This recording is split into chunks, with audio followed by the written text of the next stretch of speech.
À Wuhan, le nombre d'urnes funéraires renforce les soupçons sur l'ampleur réelle de l'épidémie de coronavirus. 2 mois. 2 mois sont passés depuis que la ville de Wuhan, épicentre initial de l'épidémie de Covid-19, a été placée en quarantaine quasi totale. Depuis, le nombre de nouveaux cas et de décès a progressivement ralenti en Chine, jusqu'à atteindre ce point où seuls des cas importés sont constatés. Alors, les autorités ont décidé de lever peu à peu les restrictions sur la capitale de la province d'Hubei, aux 10 millions d'habitants. Celle qui a payé le plus lourd tribut dans cette épidémie. Plus de 50 000 personnes contaminées, dont 2 538 en sont mortes. Soit les 3/4 de l'ensemble des décès nationaux. Toutes les infos sur l'épidémie de coronavirus en Belgique et dans le monde. Si les habitants commencent un peu à souffler, c'est aussi pour certains le moment d'aller recueillir les cendres des défunts. Des images de files d'attente et des piles d'urnes funéraires ont, dès lors, semé le doute sur l'ampleur réelle de l'épidémie dans la mégapole. Le journal d'investigation chinois Kexin a enquêté sur le sujet, rapportant des chiffres plutôt édifiants. Une photo publiée par le média montre un camion rempli de 2500 urnes funéraires, le chauffeur précisant qu'il avait livré le même nombre la veille. À l'intérieur des pompes funèbres, les journalistes ont pu constater au moins 7 piles de 500 urnes, ajoutant donc 3500 urnes au décompte. Impossible de savoir quelle part de ces urnes sont remplies. Somme funeral usine dièse ou en beganto allo plutôt pick-up à chauffe family membre au die afté the lockdown. pic.twitter.com/4 Les Américains de Bloomberg ont également enquêté sur le sujet et contacté les 8 pompes funèbres de la ville de Wuhan.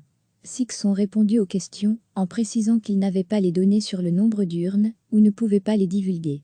Certaines familles ont déclaré avoir attendu plusieurs heures avant de pouvoir récupérer les cendres de leurs proches. Des indices qui augmentent la suspicion d'un nombre plus élevé de décès qu'officiellement déclarés. Depuis le début de l'épidémie, certains se sont montrés sceptiques sur le décompte officiel des cas de coronavirus à Wuhan. Hôpitaux débordés, tentative initiale du pouvoir chinois de cacher la situation au reste du monde et plusieurs révisions de la manière de faire, le décompte officiel sont autant d'indices sur le manque de fiabilité potentielle des chiffres délivrés par les autorités. Le journal chinois Kexin avance également que de nombreuses personnes mortes présentant des symptômes du Covid-19 n'ont pas été testées et donc exclues de ces chiffres. Face au bilan dans les autres pays durement touchés par l'épidémie de coronavirus, les interrogations autour des chiffres officiels chinois sont légitimes, même si le pays était bien mieux préparé à une épidémie potentielle que les pays européens ou les États-Unis. Recevez chaque matin l'essentiel de l'actualité. 2 mois. 2 mois sont passés depuis que la ville de Wuhan, épicentre initial de l'épidémie de Covid-19, a été placée en quarantaine quasi totale. Depuis, le nombre de nouveaux cas et de décès a progressivement ralenti en Chine, jusqu'à atteindre ce point où seuls des cas importés sont constatés. Alors, les autorités ont décidé de lever peu à peu les restrictions sur la capitale de la province d'Hubei, aux 10 millions d'habitants. Celle qui a payé le plus lourd tribut dans cette épidémie. Plus de 50 000 personnes contaminées, dont 2 538 en sont mortes. Soit les 3/4 de l'ensemble des décès nationaux. Toutes les infos sur l'épidémie de coronavirus en Belgique et dans le monde. Si les habitants commencent un peu à souffler, c'est aussi pour certains le moment d'aller recueillir les cendres des défunts. Des images de files d'attente et des piles d'urnes funéraires ont, dès lors, semé le doute sur l'ampleur réelle de l'épidémie dans la mégapole. Le journal d'investigation chinois Kexin a enquêté sur le sujet, rapportant des chiffres plutôt édifiants. Une photo publiée par le média montre un camion rempli de 2500 urnes funéraires, le chauffeur précisant qu'il avait livré le même nombre la veille. À l'intérieur des pompes funèbres, les journalistes ont pu constater au moins 7 piles de 500 urnes, ajoutant donc 3500 urnes au décompte. Impossible de savoir quelle part de ces urnes sont remplies.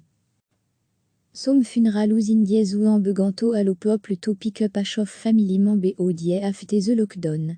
pic.twitter.com/4 Somme funeral usine dièse ou en beganto allo plutôt pick-up à chauffe family membre au die afté the lockdown. pic.twitter.com/4 Les Américains de Bloomberg ont également enquêté sur le sujet et contacté les 8 pompes funèbres de la ville de Wuhan. 6 ont répondu aux questions en précisant qu'ils n'avaient pas les données sur le nombre d'urnes ou ne pouvaient pas les divulguer. Certaines familles ont déclaré avoir attendu plusieurs heures avant de pouvoir récupérer les cendres de leurs proches.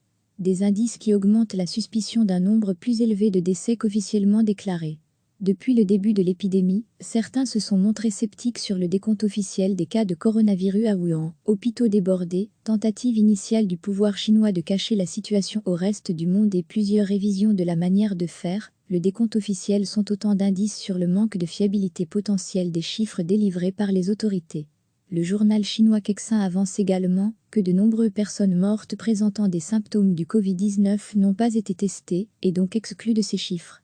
Face au bilan dans les autres pays durement touchés par l'épidémie de coronavirus, les interrogations autour des chiffres officiels chinois sont légitimes, même si le pays était bien mieux préparé à une épidémie potentielle que les pays européens ou les États-Unis. Cliquez sur s'abonner pour recevoir les dernières nouvelles.